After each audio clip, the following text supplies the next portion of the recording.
Hey, everybody, it's Sam Bingham, Operations Manager with Exit First Realty. I'm here again with Realtor Brett Derringer, Realtor with Exit First Realty, and we are going to touch base with Brett and kind of learn about how his last year in real estate has been and follow up and see where he's at now.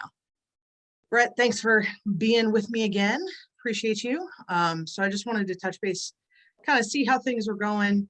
I know you and I talked probably a year ago now, and you had just sort of almost finishing your first year in real estate. So now we're, well into your second year in real estate. So I just wanted to kind of follow up again with you. How has your business been? How long have you been in real estate now? So we're at a year. Yeah, so at the end of August, I'll have been in it for fully 2 years.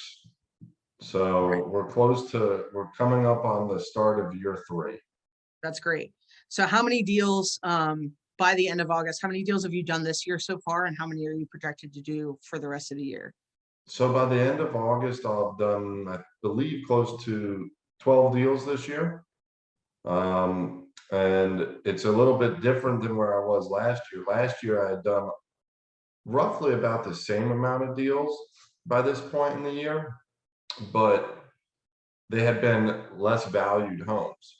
So this year, even though I'm doing not as many homes, I'm actually doing better gross income wise. Sure. And that's something that I wanted to touch on at, kind of the purpose of doing these then and now videos is this year has been tough for everybody, right? It's been a tough real estate market.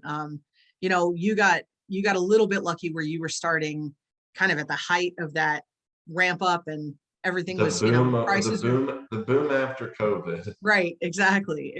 So that was, easy. How have things changed for you in the last year?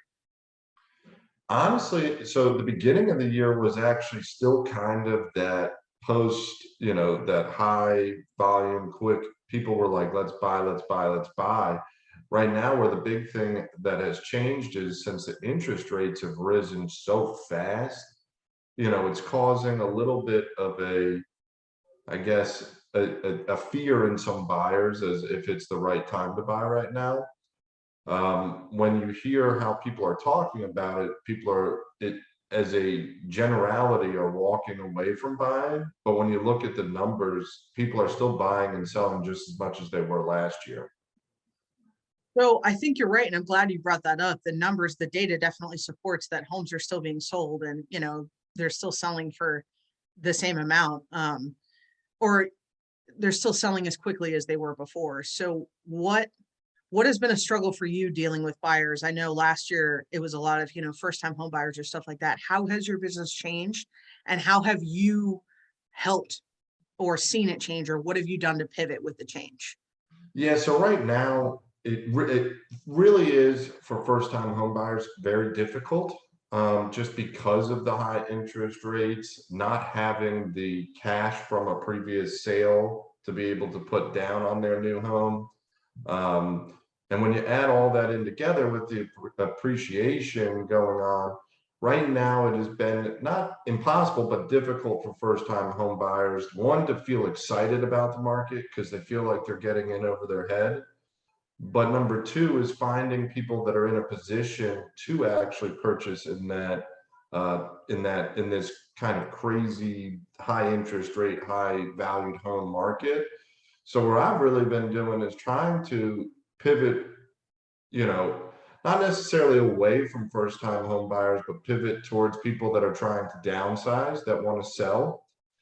Because in doing so, they're allowing the people that are trying to upsize to sell their home to the people downsizing, and the people, it's just kind of a cyclical thing where if you can find somebody that is having kids finally go off to college, or trying to retire into that one level home, they're getting themselves in a position where they can sell those homes to people that are actually trying to get into a home. And sometimes now we've even done off-market deals.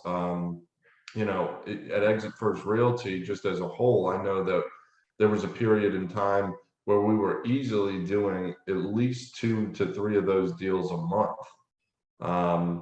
Me personally has been is step away from a lot of phone calling and using, internet leads, and more trying to cultivate my sphere, the people I know, and just really working hard to educate my friends, family, and, I guess I would say like tier two people that are close to me that, are friends of my friends or friends of my family, so that they can at least understand that if you want to get into buying a home right now and or selling, it actually still is beneficial to you.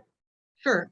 And I think some of that comes with experience, right? Having, you know, how have you leveraged your past experience over, your first year finished, talking about educating those tier two people, the friends of friends, or the people that they know, or things like that.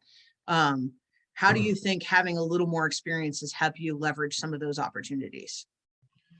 Well, so I think it's very hard when you first start in this business if you don't have the right training and understanding how to write offers or how to be competitive or when to stop and say, hey, look, there are no offers on this home at this point in time. Last year, there would have been 20, and we don't need to be as aggressive. When you don't have that first initial training, coaching, and opportunities, and even just understanding and helping first-time home buyers where they don't necessarily have the $70,000 in cash to cover an appraisal shortfall, you kind of have to get, I don't want to say um, tricky, but more creative on how you're going to write these offers to get people into their homes. And Sure. over Yeah. the first year in business, was in a position where there were so many offers being written that you kind of just threw them out there and hope that they stuck. But the more that you did that, the more knowledge you had and the more creative avenues I got as a realtor, where now, over the last 2 years, I think I've gotten 3 or 4 under list price offers accepted because our other terms were so good. And when you look at it that way, there are always little niche pockets where you can get a deal on things. And even in this market, if you are having to write over list price, you can still find it and write the offer in a way that the buyer is protected. And if you were representing the seller, where the seller is making more money. So it's just kind of, there's a lot of ins and outs that I think over the last 2 years, I've definitely learned that have benefited me to be able to actually not only educate my sphere and friends and family, but to when they decide that they want to buy or sell a home, they feel confident in calling me that I'm going to be able to represent them in a way to get them the best deal possible. Sure. And I think, I mean, that's kind of a similar experience that I've heard to other agents, who are in your position of, and whether they're experienced or not, whether they're like you, they're only in the business for a couple of years, or even more experienced agents that have been in the business for a lot longer are having that same conversation to pivot and shift with the market. I know your personal experience and the personal deals that you've done have helped you make those changes and make those adjustments. Is there anything that you've learned, or how has being at exit helped you help have those conversations and learn those things, or navigate those changes and those hurdles that you've had over the last couple of years? Yeah, as far as being an exit, I mean, being around several experienced agents that have been doing this for multiple, in some cases 2 decades and maybe even more. Um, you can even see in their mindset, it's hard to go from, hey, this is the market we're in, to then shifting to another kind of style while still being in the same market. That's where I think a lot of people just around the real estate market have had trouble as realtors, is because we're still in the same market that we were in last year. It's just a change because of the interest rates, really, is what it's coming down to. Um, and when you see that happening, people are like, well, how do I still convince people that it's a good time to buy or sell? When in reality, I think right now, it's not necessarily convincing people it's the right time to buy or sell, it's finding the right deal for your clients. Sure. Um, And and how do you and I, think, I mean, I think we've as a company have done a good job about having our sort of finger on the pulse of what's happening and kind of seeing that these changes have happened. How do you think the conversations or the training or the support that you've gotten from Exit over the last 6 months or so has helped you prepare for that, has helped you have those conversations? I think that it's helped me by just giving me the knowledge to be able to communicate what's going on to my friends and family. More importantly, a lot of the deals I've been doing recently have been with my friends and family, and those have been because I've been able to get them into a position where we could buy or sell a home together.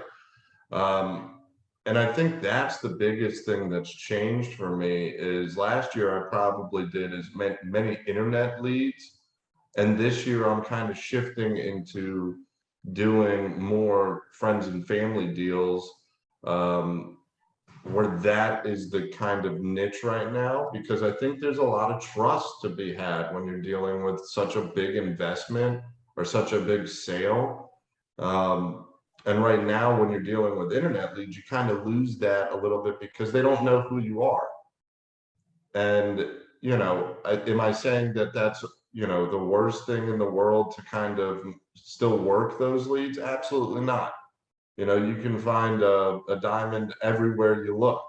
But I think right now my transition is trying to get myself in a position where people are calling me instead of me having to call hundreds of people. And that is one of the things that has helped me with that. I mean, I think that's natural for somebody in your position anyway. Obviously, the longer in your business, the more your business becomes referral based instead of, you chasing leads necessarily. But just to be clear, internet leads are still a part of your business, right? You're still doing them. Then they're still, and I think something I want to touch on that I've seen with you personally is it's not that you're doing less of them. I think you're getting better at converting them. I think you're learning how to weed out the ones that want to have your business. I think, internet leads have probably jumped up recently because everybody, especially when interest rates were super low, there were a million people out there. Everybody wanted to buy a house because interest rates were at, 2.5%. So of course, everybody that I think the internet got flooded when we were buying internet leads with people like that. And then as soon as rates started creeping up, a lot of those people passed out. So, or just faded out. They just didn't work. They weren't able to qualify. They weren't able to do stuff like that. So I think that's still a core of your business, but you're now better about figuring out who's quality and who's not. And I think it also is taking less time for you because you're more experienced with those kind of people. And I Right. And still think, go ahead. to add on to that, it very much so is a understanding of who is really wanting to buy or sell at that point in time. And, like you said, over the last, I don't know, 2 years now, because when you look and it's almost August, it truly has been 2 years. In the first year, I made thousands of phone calls. And it took me a long time. I mean, there were definitely leads that I called that ended up buying, but because I didn't have the skills at the time when I first started, they were, I couldn't answer every question that they had. Now, when I call somebody, I can find out in the first 45 seconds of a phone call if they're actually wanting to buy and or sell, and if they are in a position to actually buy and or sell. You know, it's somebody, when you first start, you don't realize, oh, if somebody said they just bought a car, but they want to buy a home, you're like, oh, okay, yeah, let's go down that path. Well, now that blocker comes up that says, okay, well, the first thing you should do, we should check to see if you can get pre-approved just because you took on that new credit, line of credit. And I think there were plenty of times when I first started out that I was just so excited that somebody was like wanting to work with me that I didn't necessarily take it into account. I was just like, let's go. And then I ended up wasting, time where I should have been continuing to lead generate and build connections with my friends and family that ultimately probably hurt me a little bit, but weirdly enough, actually trained me and taught me how to be a better agent in the long run. Sure. I mean, I think everybody does that. Getting back a little bit, I know experience plays a huge part, but I think being able to lean on the experience of the team helps you, right? So what do you think specifically that you've learned from exit or from our coaching or from anything has helped you be a better agent, whether it's with your friends and family or with overall? Is there something specific that you can point to that you think, yes, that's helped me be better than I was before? I definitely would say it's contracts that, and I don't want to say that necessarily I was not good at writing contracts, but the creativity that I have said in the past earlier today has not only come from my experiences, but the experiences of my colleagues and what was working for them and how to get an offer accepted. It takes it, I will tell anybody right now that the likelihood you're going to get your first offer accepted in this market is still very low. And that's okay. But people need to be aware of that. So that way, if they really want the home, they have to trust not only me if I'm your realtor, but trust in your realtor that they're giving you good advice. So like in hearing how other agents here at Exit have struggled in certain situations, we have our Monday weekly mastermind meetings where we all get together and talk about the struggles of what's going on in our business and what are the positives of our business at this point in time. So if I'm struggling with a client that's written 5 offers and they're not willing to do something that I'm advising that I think would get them to the finish line and go under contract, by having those discussions with other teammates and colleagues and people here at Exit, they're able to then give me other ideas. Well, if they don't want to waive an inspection, or if they don't want to go over a list price, or if they don't want to do whatever it is, I'm able to come up with another solution that I might not have necessarily thought about by relying and leaning on my colleagues here. I think that's probably one of the best things that I've gotten from Exit is just the camaraderie. And here at Exit, we very much so enjoy seeing other people have success. Now, I'm still competitive by nature and I want to do the best out of everyone. And I'll say that flat out. But when I see that somebody that just got their realtor's license, it took them a month to get a deal instead of like me, where it took me, 4 months to get my first deal, closed. That's exciting and it makes me happy for them. But then it also drives me to be a better realtor and go back out there and get more business. And I also think share that same information, right? So the competition is good, but it also, how can you feed off of each other, right? You feed off each other's success to help you be better. And then you come back and share that information as well. Well, So so I think it's funny, and I'm gonna, Marc here at the office, Marc Austin Highfield always uses sports analogies. And I always think that it's one of those things. If you were in the Super Bowl, would you want to play the best team, or would you want to play the worst team that somehow just made it there so you could guarantee yourself a win?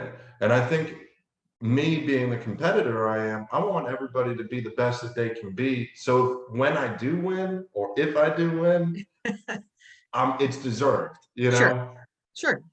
And I think, I mean, I think we foster that too, but there's also a lot of, I think that works for you and that's where you want to be. And that's great. And we're here to help you achieve that. But every time every time we talk about it, not everybody necessarily wants to be the best, and that's okay. But I still think we can all learn from each other's experience, right? And we will do things to help you meet your goal, whatever your goal is. If your goal Well, and is I to think, sell 6 homes a month or a year, then that's great. If your goal is to sell 6 homes a month, then that's great too. We can help you. Like it's but I fine. think, I still think, and this is where I agree with you, by being the best you want to be makes you the best. And I think that is the part where I think a lot of people think that the competition side of things, or, at least in my nature, people are like, well, if somebody doesn't want to sell 200 homes a year, why, why would I want to compete against you?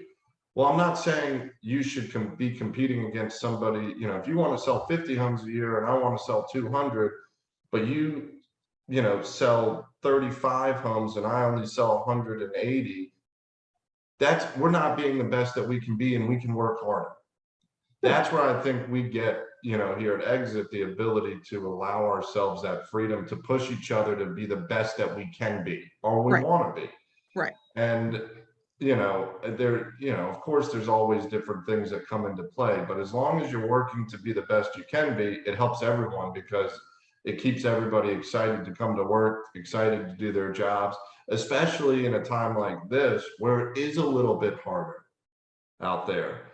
When you're seeing like some newer people or some veterans getting deals done, you're like, okay, I need to do what they're doing. And just like today's a Monday when we're recording this, we just had a mastermind meeting, and we actually sat around and talked about what is working for each other. So now if I take one of those ideas and go and implement that in my life, and it gets me a deal, everyone's going to be happy that I got another deal. No one's going to be mad that I used their idea, because No, I we're mean, working it's as a all a team. collaborative environment. It's all a family. And that's kind of the point, is that we're all sharing success together, and because it makes all of us better, Right. in general. And so what do you think, where do you see your business going over the next year? The market's starting to shift. Things are starting to pivot. You're going to lean into the coaching and the training and the everyday stuff that we provide. And we all together as a company are continuing to, how do we get better? What do we do? How do we shift with this market? We tap into education, we tap into other experts, what's working for them, what's working for everybody internally. Where do you see your business going? What do you think is going to be the main thing you're going to focus on over the next year to help your business grow next year? So I think, and as you know, I'm super honest. I think that the next 6 months for realtors in general, across the board, across the country, it's actually going to be probably one of the more difficult times, at least since the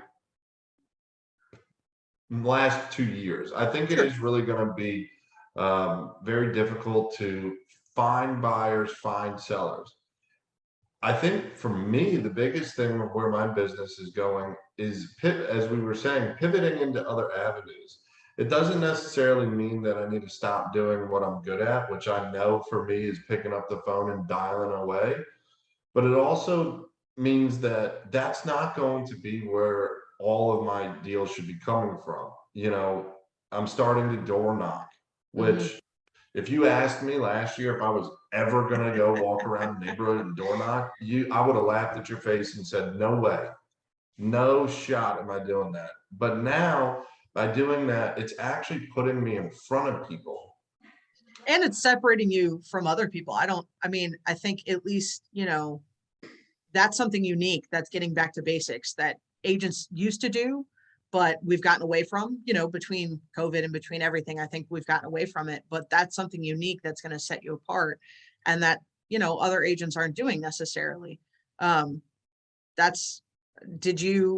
know door knocking is not a unique way of prospecting, but what made you get the idea to door knock?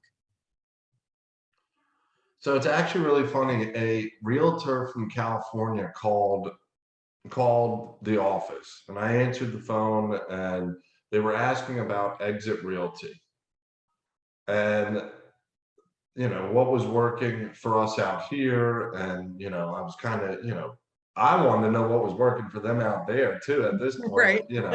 I'm trying to convince him to come work at an Exit Realty brokerage out there. And long story short, he said, yeah, I've been door knocking and I'm making contacts left and right. And I said, wow, I'm going to try that here. There's no harm in trying something in this business and putting a little bit of effort in to find out if it works for you or if it doesn't. Sure. And And I think it came up in one of our coaching sessions. We have Wednesday coaching sessions as well, here at Exit. And if I want to say a month and a half ago, it was brought up during that. hey, get back to basics, go door knock a neighborhood. And I would say 80% of the agents in the room were like, no way, not going to happen. And now you're taking it on. I know of another agent that's talking about walking a neighborhood, handing out flyers, that kind of thing. Not necessarily door knocking, but definitely getting face to face in front of people instead of trying to blanket, cold call or anything like that.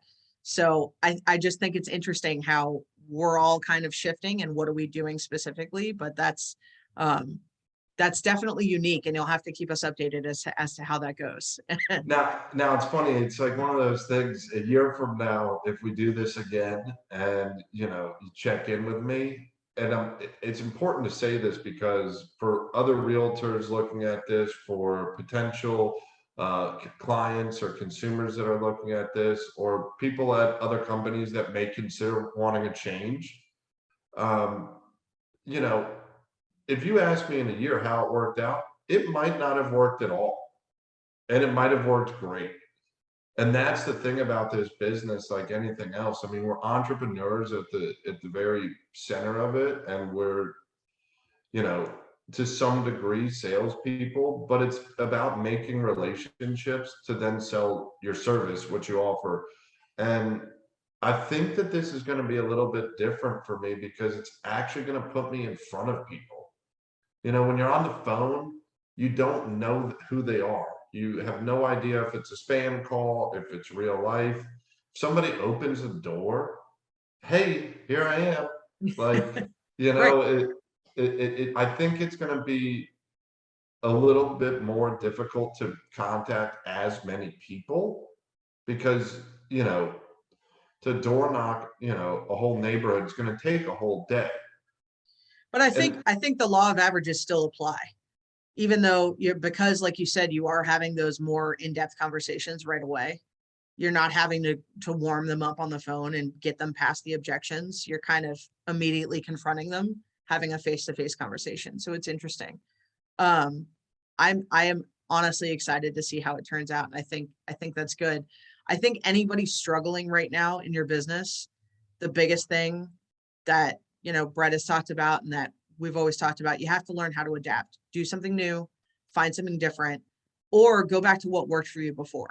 I think a lot of agents were in the last couple of years, because things have been so crazy and frenzied, have been just kind of trying to capture as much business as they can as it was coming out them. Well, things are slowing down now. So we have to be a little more proactive than we were before. And whether it's door knocking or going back to phone prospecting or doing anything like that, I think you're still going to have to find more creative ways to get in front of people and to have those conversations. And that's sort of the point that you were making, is it's easier, or it's going to take more effort, but it will be rewarded in the end. One of the Wednesday, and I know we probably, are closing up at the end of the time period here, but one of the Wednesday meetings that we had, our coaching sessions that we had, they actually talked about how, when I first started at the end of 2020, it was a time period where you could kind of sit and wait for the internet lead to come in, wait for the phone call to come in. And, it was almost like an example would be like a buffet. You walk in, you kind of pick what you want and you help where you can, and you've got a bunch of deals going. I mean, it's kind of unheard of. I'm going to be very, I think you would agree, for somebody to do more than 20 deals in their first year in real estate. It's not a very common thing. Right. And for me to have done that and then come into a position this year and be like, wow, it's getting harder. It's not the buffet, it's the fine dining now. Like, you got to go in there, you got to put the effort in, and you got to put the check on the table. Like, right. it's a very big difference in how much effort you have to put in, but it makes it more rewarding. Sure. If you're putting in, instead of an hour on the phones to get a deal, if you're putting in, 5 hours of door knocking or 5 hours of phone calls and you get a deal, most likely too, because of that and the interest rates and the appreciation, it's going to be a higher valued home, which I think goes back to where I was saying at the beginning. Even though I've done less deals so far this year, the overall volume I've done has been greater than where I was last year. So Sure. it's a little bit of a, push and pull, because I'm putting more time and energy into getting clients that can purchase right now, not Right, that want to purchase. I think right, that's a very, I worked with people in the past that it took them, 2 years to get, and basically have just gone under contract to work their credit into a place where they could.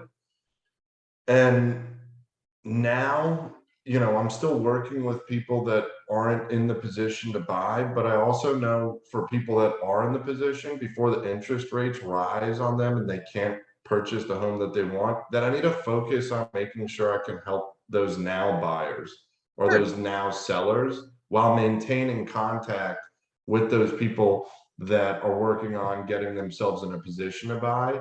It's just now I've got more, more knowledge and experience where those people that I called 2 years ago can actually buy, and I have to help them. right. So it's a little bit of a, I mean, I think you have a larger pipeline, and that continues to grow, as you get more experience, your pipeline gets bigger and it gets more interesting to navigate. But I still think that comes with, having the tools that we provide to help you stay in touch with those old people or older leads. And you've got past clients now that you've got that aspect of things that you've got to stay in touch with them to hopefully get repeat business or referral business from them. So I think you're at a point now where you're just adding more spokes to your wheel or buckets to fill or whatever analogy you want to use to talk about leads. But, you sort of hung your hat, and I think a lot of agents do, on one or two things your first year, which is fine, and that you got good at them. But then, end of your second year into your third year, we're talking about what other lead generation aspects can we do to get the phone to ring or to get you more business. well, and And that's that's the crazy thing is, the more you actually succeed at the business, at real estate, the busier you get, which I think is a lot of times people forget that. They're like, oh, well, if I get really successful at this business, I don't have to put in as much work because people are just going to call me. Well, for people to call you, you still have to call them. right, And, the phone works both ways. right, And that's where I think that it gets a little crazy when, you start getting deals and you're like, okay, I have to maintain a relationship to some, like, you don't need to be best friends with everyone, but you have to be able to remain in contact with people, because if not, you're going to have to keep doing the same thing you did in year one, year after year after year. and eventually it's not going to be as successful. It's not going to be as successful. You'll still Right. be successful, but you won't grow. You might stay stagnant. You might make the same amount of money. You might make do the same deals, but you're not going to grow where you need to be. There's a phrase we heard recently that we've been throwing around the office a lot. What got you there won't get what got you here won't get you there. And that kind of, has to do with the changing market and shift and stuff like that. But it also is what we've been talking about. What has changed in your business and how do you change with it? And how do you continue to go forward? So I think you've hit the nail on the head. Any agents, last thing, any agents who are struggling right now, what's one piece of advice that you could give them? Don't be afraid to try something new. It's and find something that, find the neighborhood you grew up in as a kid, if you're living in that area, like work in the same area, and go door knock the neighborhood. I just thought about it and I was like, if I go door knock my old neighborhood and I knock down the house I grew up in, that conversation right there with that person would be kind of a unique conversation. Or even the kid that I was best friends with down the street, and knock on that door, and it's either that kid's parents or somebody completely else. Man, I used to hang out in that den all the time growing up because my best friend was, Is that den still wood paneled? Because I know that and I can figure out how to sell that because it's coming back in style now, right? right. And that's the thing is, just try something new. And if you are going to try something new, give it at least a quarter. Yeah. Especially if you're talking about like door knocking or trying a new Mail type of, campaigns or anything like that. Yeah. mail campaigns. I would even say give that, if you're Oh, a depending on year. how Yeah. often you're But doing that's, it, do that a little bit longer. But, if you're trying a new time to phone call prospect, if you call one day and you get 0 answers, maybe it was just a bad day. Give it a little bit more Right. time, trying Yeah. that new time, and see what happens. I mean, I think that's definitely true. Trying new things, but making sure that you keep up the consistency is important. You know, try it for a quarter, and if it works, that's great. And if it doesn't, then we'll still try something new. That's why we're always evolving. So I think I really appreciate your time today. You've definitely given some good value. If anybody is interested in your journey or learning more about Exit or learning more about you, how can they get a hold of you? So you can either call me, email me. My phone number is 804-822-6664. And then my email address is Brett, BRETT, at Marks, M as in Michael, ARCSHOMES.net. What's your socials in case they want to follow you? Okay, for half a second, I was like my social security number. Oh, you're social. So No, my let's do the outro again. You don't need to spell out your email address, and you don't need to say your phone number because they'll come up on the bottom. So I'm going to ask you again and just say, they can call me or email me or follow me on social media, Instagram, say that. got it. So if any agents are struggling and they want to know more about you, or they're interested about Exit, or they want to know more about your journey, how can they get a hold of you? Honestly, you can call me, text me, email me. Feel free to follow my social media. I'm always posting really interesting stories about my clients and showings and stuff like that. So if you ever have any questions, don't hesitate. I'm always here to help and answer any questions that you might have. Cool.